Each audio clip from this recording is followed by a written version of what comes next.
Study IQ IAS. Smart aspirants number one choice. नमस्कार दोस्तों, study IQ देख रहे हैं आप। मैं हूं वरुण जौहरी। जय हिंद जय भारत।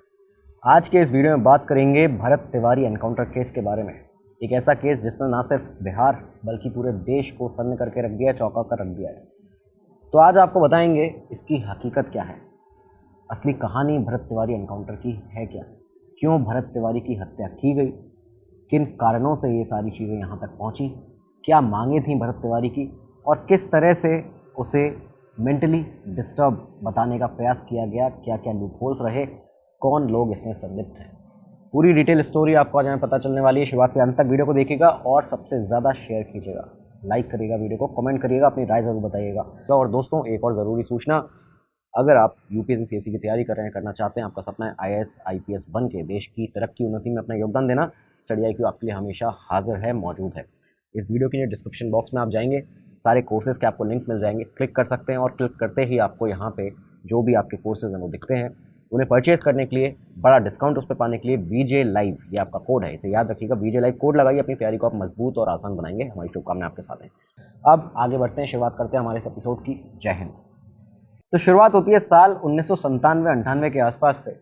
यही वो साल बताए जाते हैं जब भरत भूषण तिवारी का बिहार के भोजपुर ज़िले के बिटौली गांव में जन्म होता है। भरत का जन्म एक ऑर्डिनरी लोअर मिडिल क्लास परिवार में हुआ था। पिता जो थे काशीनाथ तिवारी जी, बिहार पुलिस में ही बतौर हवलदार पदस्थ थे, काम किया करते थे। कई रिपोर्ट्स में बताया गया है कि बिहार पुलिस में ड्राइवर हुआ करते थे। तो ये यहाँ पे जब कार्यरत थे, इस पद से रिटायर होने के बाद काशीनाथ तिवारी जी अपने गाँव वालों के, अपने घर वालों के साथ में अपने गाँव बिटौली में रहने लगते हैं। भरत जो था उसकी पढ़ाई भी यहीं से हुई, बिटौली से। और इसके बाद में भरत ने अपनी आगे पढ़ाई बढ़ाने के लिए साइंस स्ट्रीम में अपनी ग्रेजुएशन कंप्लीट की। BSc की डिग्री करता है भरत। और उसके बाद पिछले कुछ सालों से ये देखा जाने लगा था कि कॉम्पिटिटिव एग्ज़ाम्स की तैयारी में जुट गया था, लग गया था पूरी तरह से। एक लड़का जिसने अपनी BSc की, उसके बाद कॉम्पिटिटिव एग्ज़ाम्स की तैयारी कर रहा है। उसका एक छोटा भाई भी था, एक बड़ा भाई था। छोटा भाई चंदन तिवारी, बड़ा भाई वसंत तिवारी। तो ये सभी लोग, एक परिवार पूरा गाँव में रहा करता था। भरत का कोई पुराना इस समय तक क्रिमिनल रिकॉर्ड नहीं था, ना ही कोई इसके ऊपर FIR थी, ना ही कोई चार्जशीट थी। क्योंकि एक पढ़ा लिखा लड़का जो कि अपनी कॉम्पिटिटिव एग्ज़ाम की तैयारी कर रहा है, एक सरकारी नौकरी पाना चाहता है, उसके लिए लगा हुआ है, किसी भी इस तरह के एंटी सोशल गतिविधि में वो कभी भी इन्वॉल्व नहीं रहा था।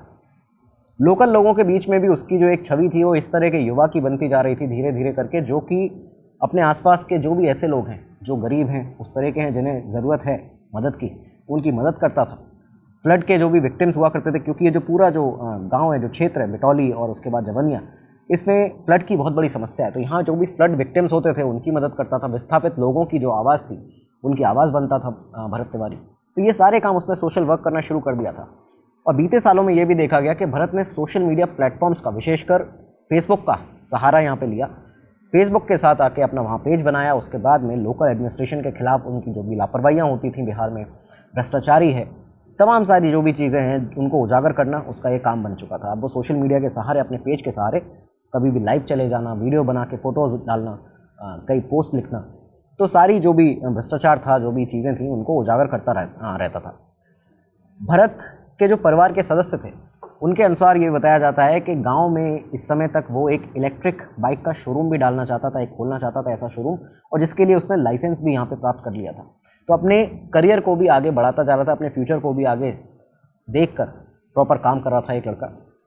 कोविड-19 का जब दौर आया था, जब कोरोना काल आया था, उस समय पैंडेमिक के दौरान में भरत तिवारी वो शख्स था बिटौली गाँव का, जवनिया गाँव का, जहाँ पे जिसने लॉकडाउन के समय पर जितने गरीब थे आसपास के, जितना उससे हो सका उतना उसने उन्हें राशन देना, उन्हें खाना खिलाना, उन्हें पानी पिलाना, दिन भर मेहनत करता था इन्हीं सारे कामों में। उनकी जिस तरह से मदद की जा सकती थी करता था, और जिसकी वजह से गांव के लोगों के बीच में बहुत ज़्यादा सम्मान भी उसे अब मिलने लगा था। ये कोरोना काल तक की बात थी। भरत तिवारी के व्यक्तित्व में इस समय से देखा जाने लगा था कि एक अलग ही तरह का, एक क्रांतिकारी जो विचारधारा का एक मिश्रण होता है, वो यहाँ देखने को मिलता था। वो भगत सिंह को अपना एक आदर्श मानता था, उनका अनुयायी खुद को बताता था, और साथ ही साथ देश में बदलाव लाया जाए, जैसे भगत सिंह बदलाव लाए थे, तो इसी तरह का एक बदलाव भी वो देश में लाना चाहता था। कुछ रिपोर्ट्स में ये भी बताया गया कि भरत बागेश्वर धाम के जो धीरेन्द्र शास्त्री हैं, उनके आश्रम तक की यात्रा भी उसने की थी, उनकी विचारधारा को भी सपोर्ट करता था। लेकिन जो मेन लोग थे जिनकी भरत हमेशा मदद करना चाहता था वो थे विस्थापित लोग। भरत तिवारी मुख्य रूप से कटाप पीड़ित जितने भी लोग थे, विस्थापित लोग थे, उनके लिए हमेशा लड़ाई लड़ रहा था। ये जो हालात बने थे इन लोगों के लिए इसलिए बने थे क्योंकि गंगा नदी के कटाव की वजह से यहाँ पे बाढ़ जैसी स्थिति हो चुकी थी जवनिया गांव में। रिपोर्ट्स के मुताबिक बताया जाता है कि जवनिया गांव के कई सारे ऐसे घर थे जो नदी में समा चुके थे, लोग बेघर हो गए थे। पुनर्वास स्थल जो थे शरण देने के लिए जो बनाए गए थे, तो बिटौली में जो भी नई बनावट बनाई गई थी वो अभी भी गड्ढे के अंदर थी। हाई टेंशन तार वहाँ पे लगे रहते थे। पानी और बिजली की बुनियादी सुविधाएं जो थी उनकी कमी यहाँ पे थी। और इन लोगों के लिए जो भी विस्थापित जगह जो बनाई गई थी लोगों के लिए, अलग जगह इनको रहने के लिए, वो प्रॉपर उस तरह की रहने लायक थी ही नहीं। यही भरत की लड़ाई थी। एक और वजह थी कि प्रशासनिक देरी जितनी भी हुई, जो पुनर्वास का जो भी काम था, पुनर्वास व्यवस्था की, वो अधूरा काम था। ये बताया गया कि जितनी देरी प्रशासन के द्वारा हुई, कई खबरों में कहा गया कि ज़मीन तो आवंटित हुई थी लेकिन रहने लायक कोई ढांचा नहीं था, सुरक्षित रास्ता नहीं था, पानी बिजली की समस्या थी, स्थायी संरक्षण कार्य जो थे वो समय पर नहीं हो पा रहे थे। और इसी वजह से ये जो हालात थे बिगड़ते बिगड़ते इस तरह के हो गए थे कि लोग भूस्खलन हो रहा है जगहों पर, उनके घरों के आसपास खनन से कटाव की स्थिति हो चुकी है। तो ये सब चीज़ें जो है, लोग रहना उनका दूभर हो गया था, मुश्किल हो गया था। इन सब समस्याओं के लिए सिर्फ प्रकृति जिम्मेदार नहीं थी, ये कोई प्राकृतिक आपदाओं की वजह से प्रॉपरली नहीं हुआ था। नदी के कटाव के साथ साथ प्रबंधन की भी जो कमियां थी, जो प्रशासनिक जो वहाँ पे ऑफिसर्स थे, एडमिनिस्ट्रेशन था, उसकी भी जो कमियां थी, वो भी उसने भी संकट को बढ़ाया था। और यही सारी चीज़ें भरत तिवारी जानता था। यही सारी लापरवाहियाँ थीं जिनकी वजह से भरत तिवारी आज उस सिस्टम के खिलाफ खड़ा हो चुका था।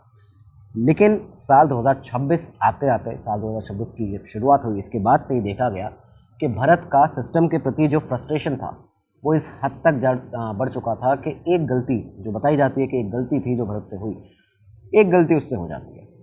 गलती दरअसल ये कही जाती है कि 16 जून 2026 को भरत ने, हाल ही में, आप देखिए हमने अभी जून में ही ये वीडियो रिकॉर्ड कर रहे हैं और जून में ही अभी 10 दिन पहले के आसपास की ही ये बात होगी।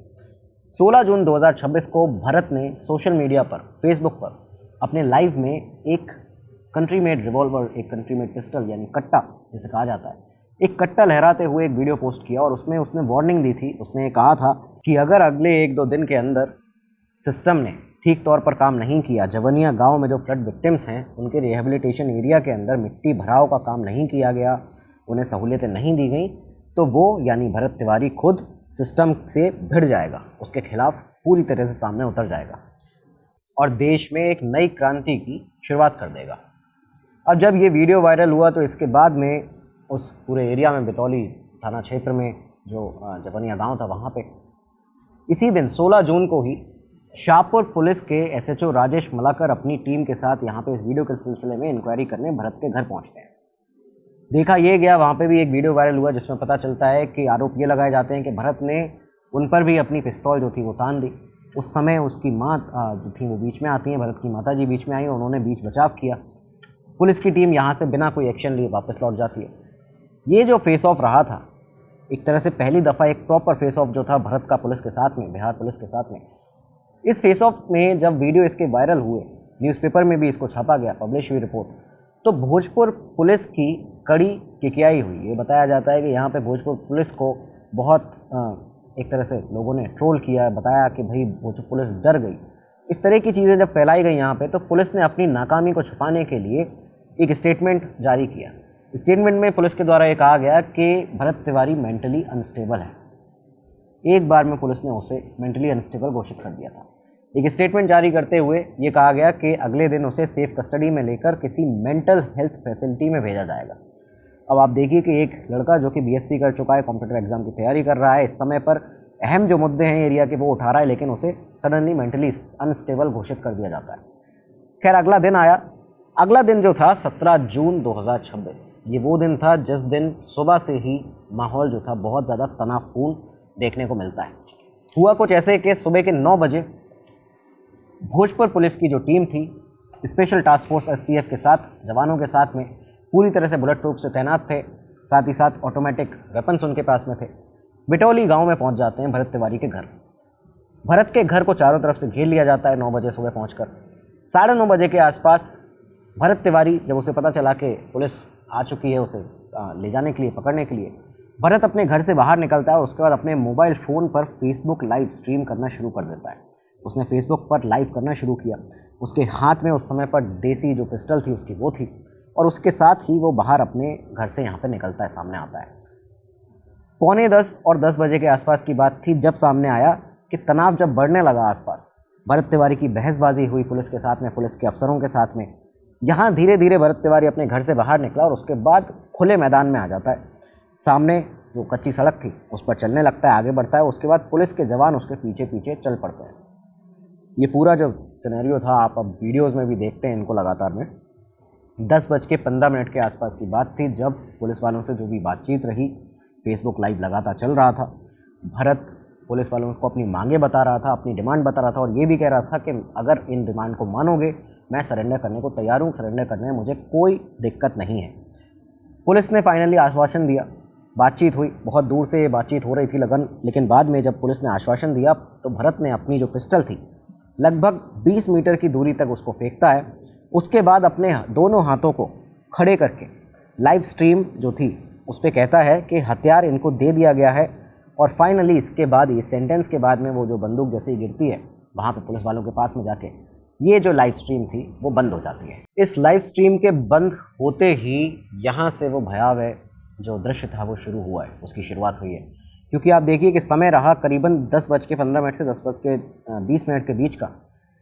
पहली गोली यहीं चलती है। जैसे ही फेसबुक लाइव बंद हुआ, कस्टडी में लेने के बजाय सामने जो एसटीएफ थी, इसमें एक सिपाही का नाम आया, अक्षय कुमार, सिपाही अक्षय कुमार एसटीएफ का।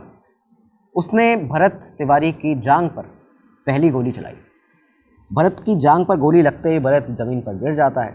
10:22 का इंसिडेंट बताया जाता है कि जब गांव वालों ने आसपास लगभग 3 से 4 राउंड फायरिंग की आवाज़ सुनी है।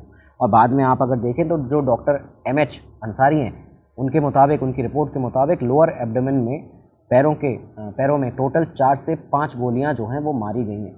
हालांकि जो पुलिस ने अपनी रिपोर्ट दी थी उसमें बताया था कि 2 गोलियां मारी गई थी भरत के दोनों पैरों में। तो ये पूरा इंसिडेंट हुआ। इसके बाद में भरत को आरा हॉस्पिटल, जो आरा सदर हॉस्पिटल है, यहाँ लेके जाया जाता है पुलिस के द्वारा।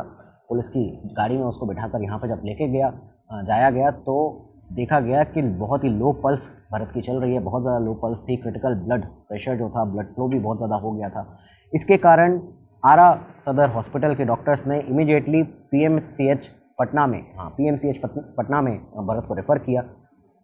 दोपहर तक ये लोग जब यहाँ पहुँचते हैं PMCH पटना, रास्ते में ही देखा कि भरत ने दम तोड़ लिया था। भरत की यहाँ मौत हो चुकी थी। PMCH पटना पहुँचते पहुँचते डॉक्टर ने उसे डेड डिक्लेयर कर दिया था। यही वो पल, यही वो दिन था जिसके बाद से एक सवाल सामने आके खड़ा हो गया पूरे देश के, पूरी दुनिया भर के, कि आखिर जब सरेंडर कर दिया गया था तो फिर भरत तिवारी को क्यों मारा गया, क्यों इसके ऊपर फायरिंग की गई, गोलियां चलाई गई। इसके कई सारे बयान पुलिस की तरफ से निकले, वो आगे उन पर चर्चा करेंगे। लेकिन भरत तिवारी के इस एनकाउंटर के या फिर इस हत्या के पीछे कई बड़े कारण हैं जिनके ऊपर कुछ उसके मुख्य जो बिंदु हैं उन पर बात की जानी बहुत ज़्यादा ज़रूरी है। इसके कुछ कारण इस तरह से बताए गए हैं। जो प्रथम कारण है, जो पहला कारण है, वो ये है कि भरत तिवारी के पास, ऐसा रिपोर्ट्स में सामने आता है कि भरत तिवारी के पास उसके मोबाइल फ़ोन में कई सारे सीक्रेट लोकल प्रशासन के भ्रष्टाचारी की फाइल्स थी। भरत ने पहले भी ये बताया था कि उसके फ़ोन में SDM, शाहपुर ब्लॉक के कई अफसर, उनके बड़े बड़े घोटालों के डिजिटल सबूत हैं। अगर भरत को ज़िंदा पकड़ लिया जाता यहाँ पे तो आप अब सोचिए क्या होता। कोर्ट में मामला जाता, कोर्ट में जो सबूत थे वो पेश होते, लोकल प्रशासन के कई बड़े अधिकारी जो हैं उन पर गाज गिरती है, जिसकी वजह से उनकी नौकरी जा सकती थी, क्या पता जेल भी हो सकती थी। और यही वो पूरा कानूनी प्रक्रिया रहती जिससे राजनीतिक परेशानी इन सबसे बचने के लिए भरत को चुप कराना ही प्रशासन की मजबूरी बन गया, और उन्होंने यही एक रास्ता सोचा। पहला तो ये कारण है जो हो सकता है बिल्कुल कि भरत के पास अगर ये सीक्रेट फाइल्स थी और उन्हें दबाना चाहती थी, जो प्रशासन था उसने दबाना चाहता था, तो इस वजह से शायद ये किया गया है।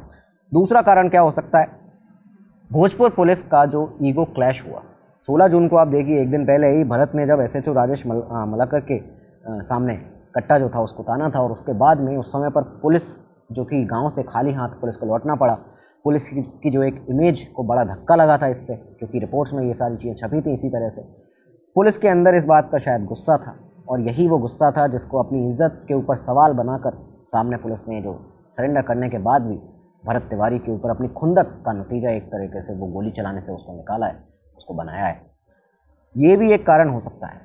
तीसरा कारण बताया जा रहा है कि बिहार में चल रहा एक नया पुलिसिंग मॉडल, एक ऐसा नया पुलिसिंग मॉडल चल रहा है बिहार में जिसमें यूपी के मॉडल की बिल्कुल एक तरह से नकल की जा रही है। बताया जा रहा है कि जिस तरह से पुलिस को एनकाउंटर के लिए फ्री हैंड दे दिया गया है उत्तर प्रदेश में, पुलिस को एनकाउंटर के लिए वो पूरी तरह से उन्हें सोचना नहीं है इसमें। तो ये जो बात है ये भी सामने यहाँ पर निकल के आती है कि खुला लाइसेंस मिल जाना पुलिस को एनकाउंटर के लिए, और इसी तरह से यहाँ पे भी भरत तिवारी केस में पुलिस ने यही किया है। लेकिन सामने फोकस में लेने वाली बात यह है कि भरत तिवारी ना ही कोई गैंगस्टर था, ना ही कोई क्रिमिनल था, ना ही किसी तरह का कोई एफआईआर, कोई चार्जशीट उसके ऊपर पहले की दायर थी जिसकी वजह से उसे इस तरह उसके साथ बर्ताव किया जाता है। तो ये जो सबसे पहला कारण है, कहीं ना कहीं सीधी निगाहें उस पर जाती हैं कि क्या भरत के फ़ोन में इस तरह की कोई सीक्रेट डॉक्यूमेंट्स थे, कोई चीज़ें थी जिनकी वजह से जो प्रशासन था उसको बहुत ज़्यादा डर था, भय था। तो खैर, भरत तिवारी के एनकाउंटर के बाद में जैसे ये खबर फैलना शुरू होती है, सोशल मीडिया का ज़माना है, न्यूज़ चैनलों पे बाद में दिखती है, पहले सोशल मीडिया पर आ जाती है, और यही सारी चीज़ें यहाँ पे भी इस केस में भी हुई। भरत तिवारी के एनकाउंटर के बाद ये खबर बिहार से पूरे देश भर में फैलना शुरू होती है, लोगों के इस पर बयान आने शुरू होते हैं। खासकर भरत ने खुद अपना जो वीडियो, जो लाइव स्ट्रीम उसने चलाया था, वो तेज़ी से वायरल होना शुरू होता है। उसमें साफ तौर पर देखा जा सकता था कि जिस तरह से भरत ने पुलिस वालों के सामने अपनी जो पिस्टल थी वो फेंकी थी, भरत से उस पिस्टल का जो डिस्टेंस था वो बहुत ज़्यादा था, पुलिस वालों से बहुत नज़दीक। तो बाद में ये जो थ्योरी दी गई पुलिस वालों के द्वारा कि भरत ने पिस्टल फेंकने के बाद, लाइव बंद होने के बाद में अचानक से वो पिस्टल आके उठाई और फायरिंग की, जिसकी वजह से उसके ऊपर हमें फायरिंग करनी पड़ी, रिटेलिएशन करना पड़ा। लेकिन अगर उस पिस्टल का आप डिस्टेंस देखेंगे तो भरत की तरफ से वो ज़्यादा दूर है बजाय जो पुलिस वाले हैं उनसे। तो खैर, ये सारी बातें रहीं, लेकिन भरत तिवारी के एनकाउंटर ने पूरे देश में, पूरे बिहार में बवाल मचा दिया एक तरह से। भोजपुर पुलिस ने यहाँ पे एक और चीज़ की, भरत तिवारी की मौत के बाद, उसके एनकाउंटर के बाद, उसकी हत्या के बाद आप देखिए यहाँ पे क्या किया गया। पुलिस के द्वारा 3 एफआईआर दर्ज की जाती हैं। पहली एफआईआर जो थी उसमें आरोपी था कौन? खुद भरत भूषण तिवारी, उसके पिता काशीनाथ तिवारी जी और भाई चंदन तिवारी। तीनों के ऊपर अक्यूज बनाया जाता है पहली एफआईआर में, और पहली एफआईआर थी वेपन पोजेशन की। इस एफआईआर में कहा गया कि भाई इलीगल कंट्री मेड वेपन जो है, देसी कट्टा जो है, पिस्टल है, अपने पास में रखा गया, पुलिस की जानकारी के बिना पुलिस से छुपा कर अपने पास रखा गया। तो ये एक एफआईआर बनाई गई भरत के घर वालों के ऊपर, भरत को संलिप्त करके। ये एक तरह से अगर जो आरोप सामने आ रहे हैं, जो पुलिस के ऊपर आरोप लग रहे हैं, तो उसमें ये बताया जा रहा है कि पुलिस का कहीं ना कहीं एक स्ट्रैटेजी इस तरह की थी कि एक नैरेटिव इस तरह का बनाया जाए कि पूरा परिवार जो है वो क्रिमिनल एक्टिविटीज़ में शामिल है, संलिप्त है, घर में इलीगल वेपन जो है उसका स्टोरेज है, उसको इस तरह से रखा जाता है। कहीं ना कहीं इस तरह का एक नैरेटिव बनाने की कोशिश की जा रही थी। तो ये आरोप भी लगते हैं सामने आके। अच्छा, दूसरी एफआईआर जो की गई वो थी assault on police and self defence justification. Assault on police, ये जो सेकेंड एफआईआर थी, इसमें आरोपी बनाया गया भरत तिवारी को। यहाँ पे जुर्म क्या था, ये जो बताया गया कि पुलिस पार्टी के ऊपर 10 से 12 राउंड फायरिंग की है, जान से मारने की कोशिश की है, अटेम्प्ट टू मर्डर, और साथ ही साथ सरकारी काम में बाधा डालना, यानी कि ऑब्स्ट्रक्शन ऑफ पब्लिक सर्वेंट। ये जो पूरा एक एफआईआर थी, ये सेकेंड एफआईआर आई। इस एफआईआर के ऊपर पुलिस पर आरोप लगते हैं, सवाल उठते हैं कि क्या मकसद था इस एफआईआर का, जो सेकेंड एफआईआर की गई। बताया जाता है, जो आरोप हैं उसके अकॉर्डिंग, कि पुलिस की तरफ से जो गोलियां चलाई गई, कानूनी तौर पर उन्हें सही ठहराने के लिए, ये बताने के लिए कि हमने यूज़ ऑफ लॉ किया है, हमने कोई भी लॉ से भिन्न जाके कोई काम नहीं किया है, सेल्फ डिफेंस में, आत्मरक्षा में हमने ये सारा काम किया है। तो आत्मरक्षा का इसको रूप देने की वजह से ये सेकेंड एफआईआर बनाई गई है। तीसरी एफआईआर एक और बनी public agitation and legal counter attack की। ये जो एफआईआर थी तीसरी, इसमें आप सुनिए एक्यूज़ किसको बनाया गया। इसमें बिटौली पंचायत के मुखिया को एक्यूज़ बनाया गया, भरत के भाई चंदन तिवारी को, और ऐसे कई सारे, कम से कम 14-15 ऐसे नाम थे जिनको लोगों को नामजद किया गया। कई सारे अज्ञात गांव वाले थे, उनको भी नामजद इसमें किया गया। जुर्म इसमें क्या बताया गया था इन लोगों का पुलिस के द्वारा, कि दंगा फसाद, ये राइटिंग कर रहे थे, नेशनल हाईवे NH 922 को जाम किया इन लोगों ने, सरकारी प्रॉपर्टी को नुकसान पहुंचाया, पुलिस के ऊपर पत्थरबाजी की है, पथराव किया है, स्टोन पेल्टिंग की है। यहाँ पे जब ये तीसरी एफआईआर सामने आती है पुलिस की, तो लोगों ने इस पर सवाल उठाने शुरू किए कि आखिर इसकी स्ट्रैटेजी क्या हो सकती है पुलिस की, इसका असली मकसद क्या होगा। तो इसका असली मकसद साफ था, और जो सामने आरोप लगे पुलिस के ऊपर कि एनकाउंटर के बाद होने वाला कोई भी पब्लिक प्रोटेस्ट है, कोई भी गुस्सा है, उसको दबाना, उसे ख़त्म करना, जिससे कि बाकी और लोग इसके साथ में ना जुड़ पाएँ। ये जो पूरा मामला रहा, इसमें पुलिस के ऊपर आज तक लगातार सवाल जो हैं वो खड़े होते आते हैं और पुलिस इनमें से किसी भी सवाल का प्रॉपर जो एक जवाब है, जो प्रॉपर बयान है, वो सामने देती हुई अभी भी नज़र नहीं आई है। अब कहानी जो है वो यहीं तक ख़त्म नहीं होती।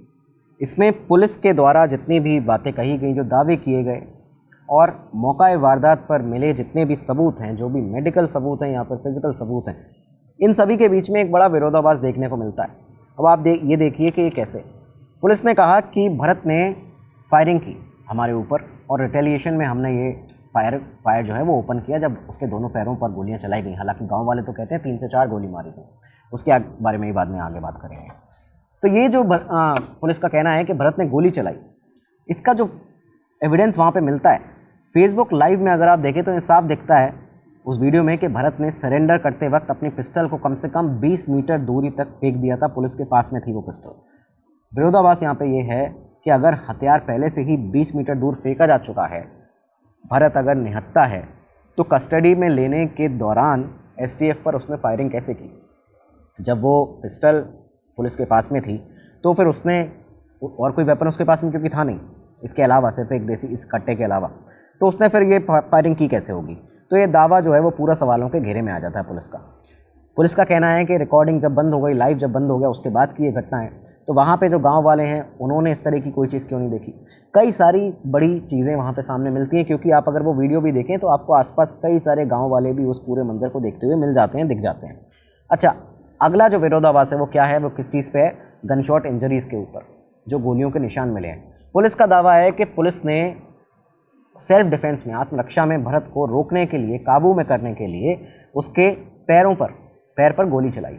लेकिन जो मेडिकल एविडेंस, जो फिजिकल एविडेंस मिलते हैं, उसमें क्या है सामने? डॉक्टर अंसारी की जो पहली जो उन्होंने जो अपना बयान दिया, शुरुआती जो उनकी एक रिपोर्ट आई, तो सर्जिकल चेक जब उन्होंने किया, मेडिकल रिपोर्ट थी, उसके मुताबिक उन्होंने बताया कि भरत के शरीर के निचले हिस्से और पैरों में 4 से 5 गोलियां मारी गई हैं। विरोधाभास दोस्तों ये है कि किसी को भी सिर्फ रोकने के लिए, इमोबिलाइज करने के लिए 4 से 5 गोलियां नहीं मारी जाती। इतने सारे जो घाव हैं ये इशारा करते हैं कि ये बहुत नज़दीक से की गई जो फायरिंग थी, क्लोज रेंज से फायरिंग जो की गई, ये एक प्रॉपर एग्जीक्यूशन के लिए की गई थी, सोची समझी हत्या के तौर पर इसको किया गया था। तो ये यहाँ पे सामने एक इस तरह का विरोधाभास है जिसके बारे में पूरे सोशल मीडिया पे लोग बातचीत कर रहे हैं, अलग अलग नेता मंत्री अपने अपने बयान दे रहे हैं, ये सब चीज़ें सामने आती हैं। अच्छा, तीसरा विरोधाभास क्या आ रहा है सामने आजकल निकल के? मेंटल साउंडनेस को लेकर, मानसिक स्थिति को लेकर। देखिए पुलिस का दावा क्या है? पुलिस ने 16 जून को जब पुलिस ने पहली बार देखा और भरत के साथ में जब भी बातचीत हुई थी पुलिस की, तो पुलिस ने मेंटली अनस्टेबल, उसको मानसिक रूप से विक्षिप्त, मानसिक रूप से बीमार उसको घोषित कर दिया। ये कहा कि उसे साइकाइट्रिक फैसिलिटी की ज़रूरत है। लेकिन मेडिकल एविडेंस, फिजिकल एविडेंस जो है वो सामने ये आता है कि भरत का एक पुराना वीडियो आप देखें, सोशल मीडिया पे काफ़ी वायरल है वो वीडियो। इस वीडियो में खुद भरत ये बता रहा है और बहुत ही समझदारी से ये बता रहा है अपने होशो हवास में कि मरने के बाद में अपने शरीर को वो डोनेट करने की यहाँ पे बात कर रहा है, बॉडी डोनेशन की बात वो कर रहा है। बीएससी किया हुआ एक लड़का कॉम्पिटिटिव एग्जाम की तैयारी कर रहा है, अपने वीडियोस में इस तरह की समझदारी की बातें करता है, उसको मेंटली अनस्टेबल कहना खुद में ही एक शर्मनाक बात। विरोधाभास यहाँ पे ये आता है सामने कि अगर पुलिस के मुताबिक वो मानसिक रूप से बीमार था तो नियम के मुताबिक वहाँ साइकाइट्रिक गाइडलाइंस और एक्सपर्ट्स को बुलाना चाहिए था। अगर आप किसी ऐसे व्यक्ति के पास जा रहे हैं उसके साथ में बातचीत करने या फिर उसके ऊपर कोई एक्शन लेने, तो वहाँ पे साइकाइट्रिक गाइडलाइंस और एक्सपर्ट को बुलाना चाहिए था आपको गाइडलाइंस के मुताबिक, ना कि आप एसटीएफ के जवानों को लेकर, ऑटोमेटिक वेपन्स को लेकर वहाँ पे असॉल्ट के इरादे से जाएंगे। तो ये एक बहुत बड़ा विरोधाभास, जो तीसरा जो पॉइंट है, ये सबसे बड़ा विरोधाभास इस पूरे केस में निकल कर सामने आता है। भरत तिवारी के इस एनकाउंटर ने दोस्तों बिहार के राजनीतिक गलियारों में भी एक बहुत ही नया बवाल पैदा कर दिया है। अभी आप देखें तो कई सारे पक्ष विपक्ष के जो नेता हैं, अपोजिशन पार्टीज़ के लीडर्स हैं, जितने भी लोग हैं, सारे ये नेता और मंत्री जो भी हैं वहाँ पे पहुँचेंगे, कई उसके हित में बात करेंगे, कई पुलिस की साइड बात करेंगे, और ये सब चीज़ें चलती रहेंगी। इनको यहाँ पे डिस्कस हम नहीं करना चाहते हैं कि जो पॉलिटिकल चीज़ें हैं आप सभी इनसे भली भांति परिचित हैं किस तरह से ये चलती हैं। मुद्दे की बात ये है और मुद्दे की बात ही यहाँ पे करेंगे। देखिए, मुद्दे की बात पर आगे बढ़ते हैं। इन सारे आक्रोश को देखते हुए जन आक्रोश को देखते हुए चीफ मिनिस्टर सम्राट चौधरी ने पटना हाई कोर्ट के एक रिटायर्ड जज की देखरेख में एक हाई लेवल जुडिशरी जो इंक्वायरी कमेटी है उसका गठन किया। इसके साथ ही शाहबाद रेंज के जो डीआईजी हैं उन्हें इस पूरे मामले की डिपार्टमेंटल इन्वेस्टिगेशन की जिम्मेदारी दी गई। उन्हें कहा गया कि आप कानूनी दृष्टिकोण से ये सारी चीज़ें देखिए और देखिए कि भाई क्या है पूरा मामला। डिपार्टमेंटल इंक्वायरी इसकी बहुत ज़्यादा ज़रूरी, क्योंकि एक नहीं दो नहीं कई सारे पुलिस वाले हो सकता है इसमें संलिप्त हों, मौजूद हों, और कौन कौन अफसर इसमें मौजूद हैं। तो ये सारी इसकी जो जानकारी है वो सामने निकल कर आनी चाहिए। अच्छा, इसके अलावा इस केस के अंदर एडवोकेट विशाल तिवारी और नरेंद्र मिश्रा जी ने सुप्रीम कोर्ट में एक PIL public interest litigation file की है, दर्ज की है। PIL जो दाखिल की गई है उसमें उन्होंने बिहार और उत्तर प्रदेश के अंदर बढ़ते हुए जो एक्स्ट्रा जुडिशियल किलिंग्स हैं या फिर हाफ एनकाउंटर्स हैं, इन सब के ट्रेंड पर गहरी चिंता जताई है। यहाँ उन्होंने इस PIL के अंदर ये मांग की है कि एनकाउंटर की जांच CBI को सौंपी जाए। इसमें शामिल जो पुलिस अफसर हैं, जो भी पुलिस पर्सनल्स हैं, उन पर FIR दर्ज हो। एडवोकेट विशाल मिश्रा ने अपनी इस पूरी याचिका में सुप्रीम कोर्ट को जो उन्होंने सौंपी, एक बहुत ही महत्वपूर्ण, बहुत ही इंपॉर्टेंट जजमेंट रहा जो People's Union of Civil Liberties PUCL versus state of Maharashtra 2014 का एक जजमेंट था 10 SCC 635। इसका हवाला देते हुए उन्होंने यहाँ पे इस पूरे अपने स्टेटमेंट को, याचिका को डाला है। इन्होंने ये कहा यहाँ पे कि आप लैंडमार्क इस जजमेंट को देखिएगा।